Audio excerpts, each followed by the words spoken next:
Parashat Mishpatim, à la suite de Matan Torah, la Torah vient nous enseigner les lois qui régissent l'homme et le prochain. La question qu'on se pose, est-ce que c'était le moment opportun pour nous enseigner des halachot qui sont très civils?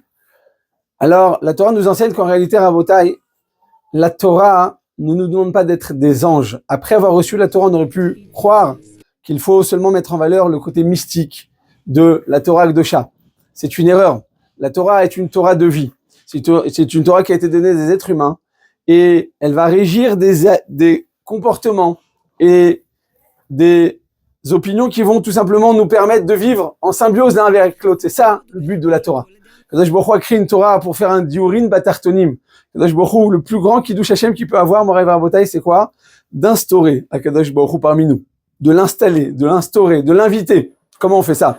En se comportant de manière particulière, seulement quand on est dans une situation de Ben Adam Lachavero. Quand on se comporte comme il se doit avec le prochain, alors à ce moment-là, on va instaurer la Shrina. La question qu'on se pose, Moray Varbotai, c'est que pourquoi dans cette paracha particulièrement, on va parler du Eved, du serviteur.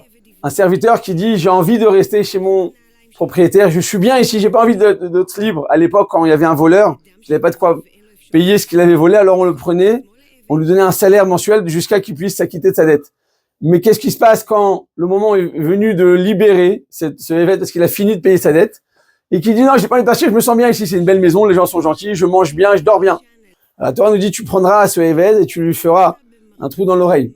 Pourquoi d'Avkol l'oreille? Rachid dit sur place parce que il est inconcevable de croire que l'homme est venu sur terre pour sa situation ici-bas. Un homme qui s'oublie. Des fois, on se consolide tellement dans notre vie matérielle, l'argent, les diplômes, les voitures, les vacances. On croit qu'on est venu sur terre pour ça, Rabotai. C'est tellement loin de la réalité. Beaucoup nous disent, fais attention. N'oublie pas une chose, que tu n'es pas venu sur terre pour cela. Si tu t'oublies, alors on va te faire un trou dans l'oreille. On va te faire un signe dans l'oreille pour te rappeler. Pourquoi dans l'oreille, Rachid dit? Parce que cette même oreille qui a écouté au Mont Sinaï, vous serez mes serviteurs, et toi tu décides de te libérer de ton joug divin pour pouvoir prendre sur toi un joug d'un être humain. Parce que vous savez qu'un Eved, un serviteur, n'a pas les mêmes obligations au niveau des mitzvot qu'un homme libre, parce qu'il est toujours occupé par son maître. En d'autres termes, Rabotai, il a décidé de se libérer du joug divin pour prendre sur le joug d'un être humain. Alors, on va lui prendre sa même faute, l'endroit par lequel il a fauté, c'est-à-dire son oreille, c'est par là-bas qu'il a fauté, et on va, le blesser. On va lui mettre un signe.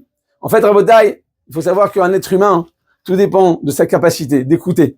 On entend beaucoup de données autour de soi, surtout à notre époque, la télécommunication, mais rares sont les personnes qui arrivent à entendre les messages divins et à les intégrer, à les prendre pour eux. L'être humain peut-être s'oublie. Dans la course folle dans laquelle on se trouve, on oublie pourquoi nous sommes venus. Certaines personnes ont cette grandeur d'âme de s'arrêter, de faire une pause sur image et de réfléchir. Qu'est-ce qu'Akadosh Baruch Hu attend de moi? Ils vont chercher le message divin, savoir interpréter. Il y a des gens qui ont un mauvais décodeur des messages divins. Ils voient des événements dans la vie puis ils s'oublient. On raconte sur un jeune homme qui s'appelait Yecheskel.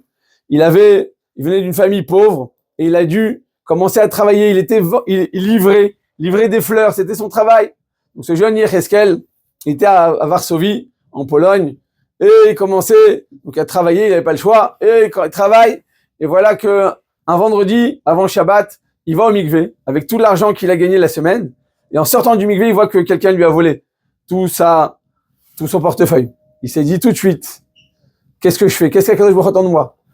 Moi je pensais que pour vivre, il était obligé de travailler, je comprends que finalement, voilà, je suis pas mort, je suis encore vivant. Je vais prendre sur moi, je vais aller à la yeshiva, je vais aller dans la yeshiva de Kelem. Et là-bas, je vais étudier la Torah. Et effectivement, le sabbat de Kelem, il a écrit une lettre à son fils, il a dit, écoute, il y a un jeune Yecheskel qui vient de Varsovie. Et ce jeune garçon, il a énormément de potentiel. Et je crois qu'il va devenir quelqu'un de grand. Et effectivement, le sabbat de Kelem ne s'est pas trompé de ce jeune homme est sorti, le Rav Yecheskel Levinstein, le Mashgiach, le fameux Mashgiach, qui nous a enseigné tellement de Torah et de Moussar et de Galout dans Torah.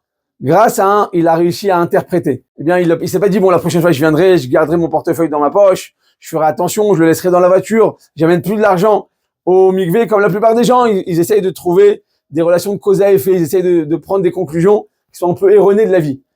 Alors, certaines personnes qui savent écouter, qui savent entendre et qui savent interpréter, qui savent intérioriser le message divin, eh bien, ils vont prendre ces messages et ils vont changer leur approche de la vie. C'est ce que la Torah nous dit. Sache que quand Yitro, il est venu, il y a écrit que selon certains, il est venu après Matan Torah. Il est venu après que la Torah a déjà été donnée.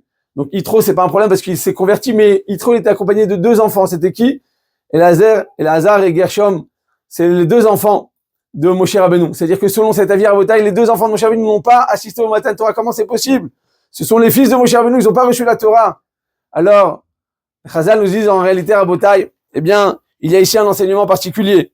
C'est quoi l'enseignement Rabotai? C'est que tout simplement, dans la vie, si tu ne te prépares pas, eh bien, tu ne peux pas recevoir. Avant de recevoir quelque chose, il faut savoir se préparer. C'est pour ça que le Rav Aaron Kotler dit que les 2 enfants de Moshe Rabbeinu, ils ont pas fait le travail de la sortie d'Égypte. Ils ne sont pas travaillés pendant 49 jours pour recevoir la Torah.